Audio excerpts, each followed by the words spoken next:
Processo de venda. Existe processo de venda bem definido no seu negócio de consultoria? Bom, consultores de alimentos, eu estou aqui para falar mais uma vez sobre vendas, mas dessa vez para a gente entender o que é e como desenhar o processo de vendas dentro do nosso negócio da consultoria, seja você empresa, seja você autônomo, tá? Independente do seu porte, é preciso estruturar sim e entender que as vendas, né, elas não acontecem por acaso, de repente ou do nada. É uma coisa que precisa ser estudada, planejada, executada e só assim, entendendo cada etapa, você vai conseguir perceber aonde está a falha e, consequentemente, agir para corrigir isso e ajustar o máximo possível, né? Se você não viu o vídeo anterior aqui como conseguir cliente, vou deixar o card aqui indicando para você dar uma olhada também, porque nós vamos falar de muitas coisas e aqui é um meio só, um dos jeitos, né, onde você pode pensar no processo de venda. Seja ele no processo de venda assim, seja ele você vai fazer ele presencialmente ou vai fazer de forma digital ou ambos, que no caso seria o mais adequado, né? Quando você vai presencialmente, você limita um pouco a região, né, tempo. No digital você consegue atingir muito mais pessoas. Mas vamos falar que esse processo de venda que eu vou dar de exemplo aqui pra gente, né, que são etapas, pode ter de várias formas, tá? Pode ter com mais ou menos etapas. O importante é você pensar e trazer para a consciência que é necessário realmente fazer essas anotações, porque assim, tem muita gente que vai para a consultoria, eu mesma quando comecei fiz dessa forma, que a minha preocupação era só conseguir marcar reunião com alguém, com algum proprietário e falar o que eu fazia. A partir dali eu não sabia muito como agir, né? Eu mandava a proposta a que hora, eu cobrava em que momento, como que eu conduziria melhor essa conversa para deixá-la mais atrativa para esse proprietário ter mais vontade de me contratar. Então cada etapa tem várias microetapas, né? Que a gente deve pensar e pode melhorar para se desenvolver também, porque pode ser que a gente não seja tão expert em todas elas, tá? E na maioria dos casos, o pessoal de consultoria começa a trabalhar sozinho ou com mais uma ou duas pessoas. Dificilmente alguém começa na consultoria com uma grande equipe de vendas. E nada melhor do que nós, né, que somos os consultores e executamos as atividades, para entender e explicar o que a gente faz e quais são os benefícios, tá? Então, qualquer processo de venda, né, ele vai começar com a prospecção. Então, encontrar quem está de fato interessado em você. Ah, e como que eu vou saber isso? A gente vai usar de que forma? Tem o famoso e o tradicional porta a porta, onde a gente vai visitar os lugares, tentar falar com alguém responsável ou ligar antes para saber. Mas normalmente a gente vai com a cara e com a coragem lá perguntar. E o meio digital, né, que pode ser de diversas formas. Então a gente tem WhatsApp, tem redes sociais, tem o tráfego pago, tem e-mail. Então dentro disso tem uma variedade de possibilidades. Que basicamente é isso, dizer para a pessoa, olha, eu faço isso aqui, quem está interessado? E essas pessoas vão chegar até você, onde a gente vai fazer uma leve qualificação, né? Então, por exemplo, você pode ter feito um material digital, um e-book, alguma coisa assim, e colocado lá, treinamento para manipuladores de indústrias de pão de queijo. Põe seu e-mail e baixa o material. Então, quem vai baixar esse material provavelmente está interessado em treinamento, né? Você vai filtrando um pouco mais as pessoas que chegam, que veem seu perfil, por exemplo, e vão entender o que você faz. E a partir daí a gente vai ver se de repente a pessoa, quem baixou esse material, foi um funcionário, ele não tem muito poder de decisão, não é ele que vai contratar meus serviços. Um proprietário, legal. Aí já a gente fala que é um contato qualificado, que tem chance de evoluir no processo, né?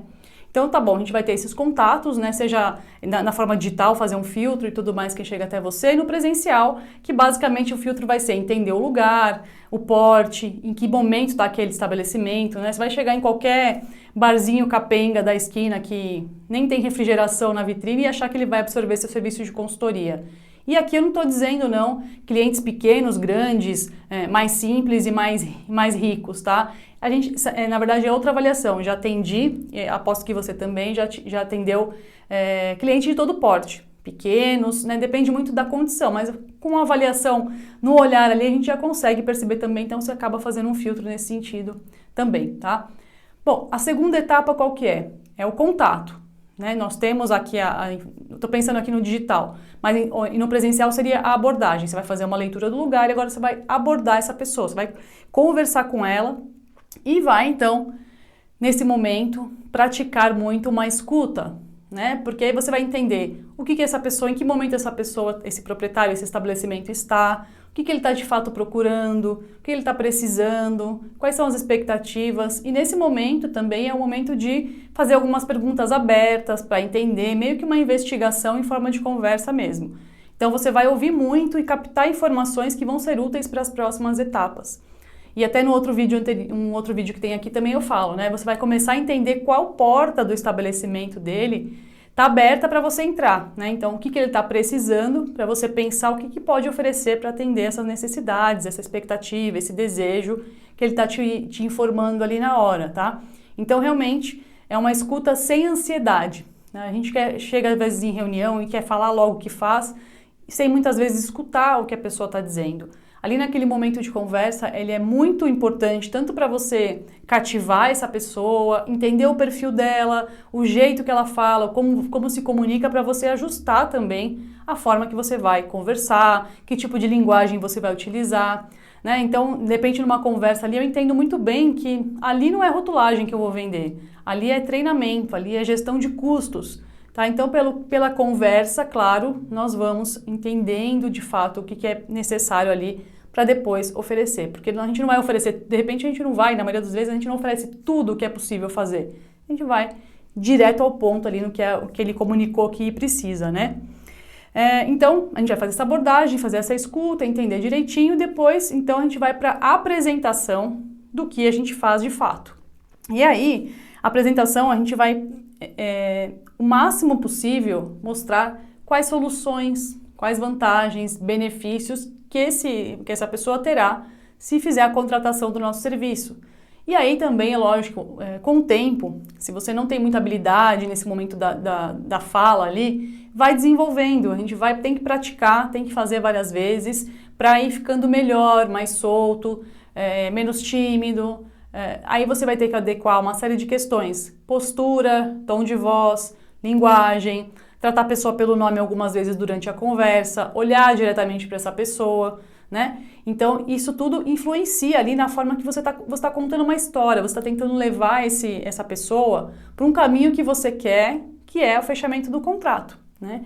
Então, esse momento é a hora de você realmente focar, lembrar o que ele disse, que precisa, deseja, espera, de encontro aos serviços que você tem possibilidade de oferecer, fazer e acontecer lá para ele. E sempre falando no resultado, olha, se você fizer isso e isso comigo, a gente vai conseguir esse resultado, tenho essa experiência, aqui dá para fazer isso. Então, muito vai depender de como essa conversa vai caminhar, tá? Pode ser que nesse momento também, que seja da apresentação dos serviços, talvez, depende do seu processo de venda, você acha que é o momento já de falar de valores, pode ser, tá? Ou não, pode ser que nesse momento você está falando só dos serviços, vai entender o lugar. Eu gosto muito de fazer orçamentos personalizados justamente porque as coisas mudam, as necessidades mudam, o porte do estabelecimento muda, a gente não tem uma tabela de preço fechada que escolhe lá 1, 2, 3 e fica tanto por mês. Tem várias questões que temos que alinhar para precificar adequadamente, né? Depende da distância, depende de muitos fatores aí para fazer a precificação correta. Mas, conforme o tempo também, você vai ter habilidade, as coisas vão ficando mais automáticas, de repente você pode já levar uma proposta já com valores ali também. Mas normalmente a gente vai fazer uma apresentação, contar, explicar direitinho o que é feito, e aí você vai lá preparar uma proposta. Então, vai para casa, vai preparar uma proposta e mandar essa proposta para ele. Mais uma etapa, agora é o seguinte, você mandou a proposta, e aí, faz o quê? Deixa lá, espera ele te ligar e nunca mais entra em contato. Então você precisa saber exatamente, olha, né, você com você mesma.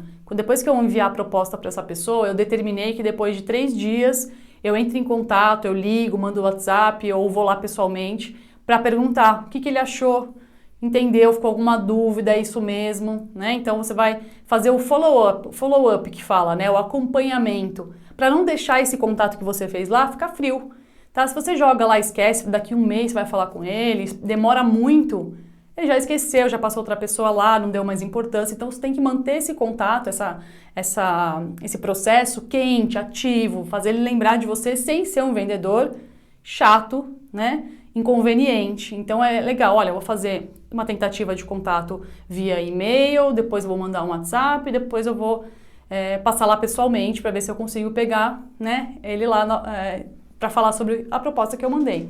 Então você tem que determinar isso, tá? Você tem que ter isso no seu processo definido para você sempre seguir um padrão e entender se dessa forma está funcionando. Ah, não, 3 dias está demorando demais, eu tenho que mandar e já no dia seguinte perguntar. Você vai entendendo como que o seu processo está tendo sucesso ou não ao desenrolar aí, como as coisas vão acontecendo. Muito dessas etapas aqui, elas são de teste também, para você fazer o ajuste. Dificilmente vai estar pronto de cara, vai ter que ajustar com certeza, tá?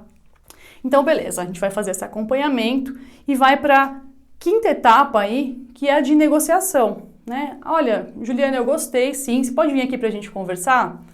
Então, vou lá novamente, ou a pessoa já vai fechar, maravilha, já pulou algumas etapas para o fechamento, que é isso que a gente mais gosta, né? Ah, vi aqui sua proposta, quero sim. Aí é show de bola. Mas, normalmente a pessoa te chama para discutir alguma coisa, para negociar, para pedir um desconto, para entender. Então, ali a gente vai fazer a negociação, né? Qual vai ser a condição, preço, prazo, e ver se essa conversa é interessante para os dois lados, né? Lembrar que isso é uma negociação e tem que ser bom para ele, tem que ser bom para você também. Não pode só um aí sair na vantagem. Isso é muito comum acontecer quando a gente está começando ou não tem muita noção do processo de vendas e também da precificação. Na ânsia de querer fechar a qualquer custo, aquele cliente acaba dando desconto sem ele pedir, ou abaixa muito o valor, não tem noção qual que é a sua margem de negociação. Então, tudo isso tem que ser planejado, não é aventura. Né? Venda não é por acaso, cliente não é por acaso e venda não é aventura tiro no escuro, tá? Então tem que ser muito bem pensado para você não ficar se lamentando depois que fechou um contrato e falar, não valeu a pena. Mas isso pode acontecer, já aconteceu comigo, porque lá no começo, sem experiência, sem ninguém para dar um help ou para perguntar, a gente apanha muito mais, né? Então pode acontecer, mas se acontecer que a gente aprenda rápido, que isso não pode se repetir, tá? Então é isso aqui, né, da parte do fechamento. Então é a hora que você quer que essa pessoa feche com você. E nesse momento também é legal, interessante para ajudar. Você fez a negociação de preço, e aí fica pensando. Então você começa a fazer algumas perguntas fechadas também. Olha, essa proposta dessa forma então fez sentido para você? Vai resolver o problema? É isso que você esperava?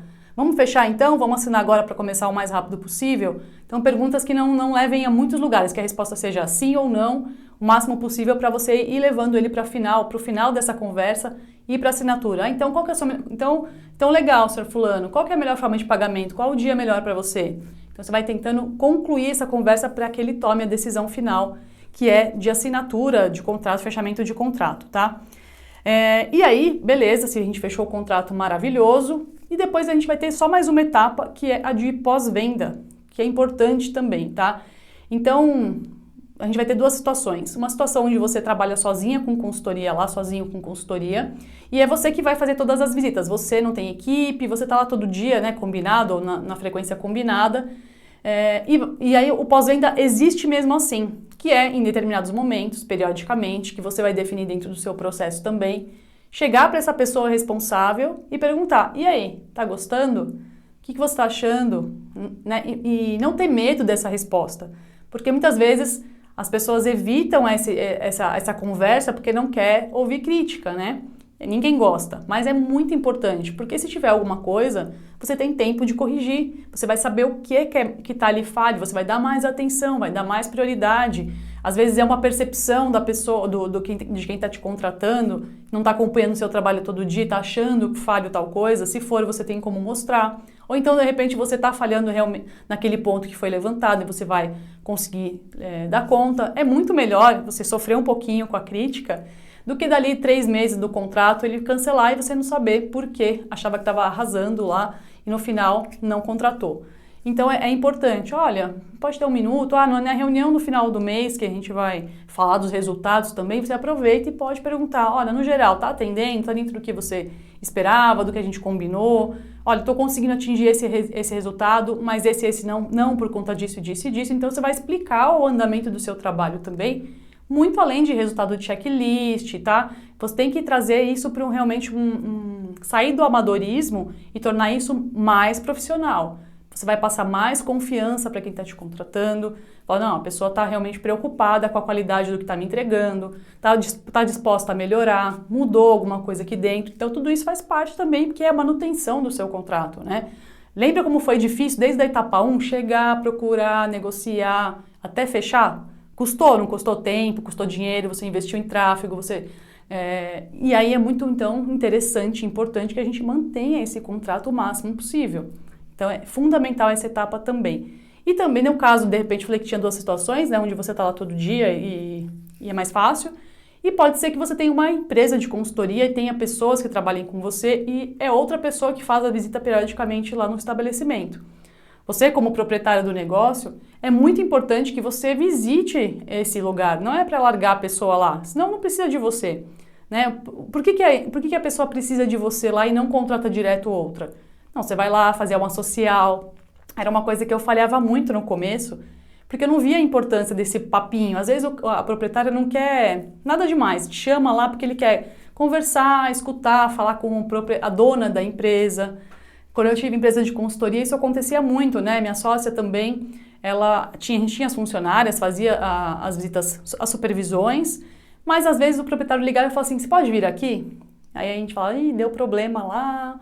Já não dormia a noite anterior, chegava lá bem cedo para ver o que tinha acontecido, e na verdade não era nada. Era para conversar, para tomar um café, para ver a nossa cara. E era muito engraçado, nós demoramos um tempo para entender que esse relacionamento era importante. Não necessariamente a gente ia lá para perguntar, e aí, tá gostando? Às vezes era só realmente manter o relacionamento, manter a presença, mostrar que essa pessoa estava sendo acompanhada. Então tudo isso também é bastante importante, tá? E aí, só voltando para a etapa da negociação, ali do fechamento, na verdade, né? Que às vezes ele vai dizer, não é isso.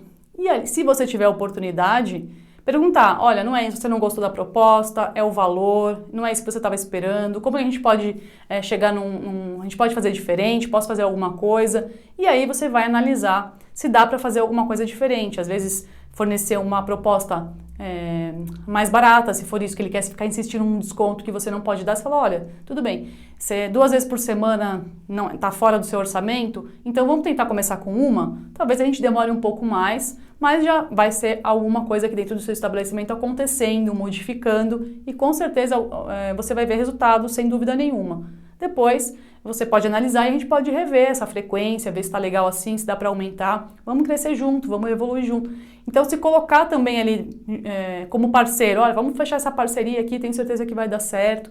E claro que para você ter esse tipo de conversa, esse tipo de enredo aí para convencer, né, para mostrar os vários lados dos benefícios do seu trabalho, você precisa saber muito bem o que você faz, ter confiança no que você faz, né, e segurança para dizer, olha, eu faço tal coisa, e garantir os resultados nesse sentido. Lógico, a gente sabe que muita coisa do que nós fazemos dependemos de terceiros para chegar no resultado final que a gente quer, mas você vai poder explicar, olha, assim como a gente tem metodologia no processo de venda, eu tenho certeza que você vai parar agora para pensar, passo a passo, como que você imagina que a venda deva acontecer, o que você deve fazer em cada uma delas. É importante pensar na metodologia de trabalho da consultoria lá do cliente também, mas isso é assunto para um outro vídeo, mas você também precisa ter processo da sua forma de trabalhar, para você saber explicar, para você conseguir ver essas vantagens todas em cada um dos serviços que você oferece. Tudo isso vai fazer muita diferença, tá? E se tem em algum momento aí você falha, tem vergonha, tem medo, é aí que a gente vai sentar para estudar, para prestar atenção, para simular e para quebrar a cara. É inevitável, tá? Não é toda reunião que você vai receber um sim. Se fosse isso, estava muito maravilhoso. Você vai receber mais não do que sim no começo, tá? Então é natural, todo mundo passa por isso. Todo mundo fica chateado quando não fecha um que achou que ia fechar, ou de um restaurante que tem um nome famoso que você sempre sonhou em trabalhar. Não tem problema, isso faz parte, não é só da consultoria, é de todo mundo, tá? Então, a gente vai ficar um pouco frustrado, vai entender se era realmente a pessoa, se foi do nosso lado que não fizemos a oferta correta, o processo correto, e a gente vai melhorando, as coisas vão caminhando muito bem para que cada vez mais você consiga aumentar as chances, né, desse potencial cliente te falar, sim, vamos começar essa consultoria de alimentos aqui agora, que esse é o resultado que a gente espera, né? Então me fala, eu queria saber aqui nos comentários se você tem desenhado o seu processo de venda aí, você é claro para todo mundo que trabalha com você ou se você trabalha sozinho, é claro que cada etapa, ela foi pensada? Você pensou realmente? Por onde eu vou começar? Qual vai ser o caminho? Faça o caminho do seu processo de venda. Você pode ter 10 etapas, 4 etapas. O importante é que você desenhe, traga isso para sua consciência de falar, não, beleza, o caminho é esse aqui, vou trabalhar e vou melhorar em cima dele, tá bom? E aqui eu queria pedir para você se inscrever no canal e também curtir, compartilhar, para a gente espalhar essas dicas, essas orientações, essa necessidade do processo de vendas para mais pessoas, tá bom? Te espero por aí no próximo vídeo.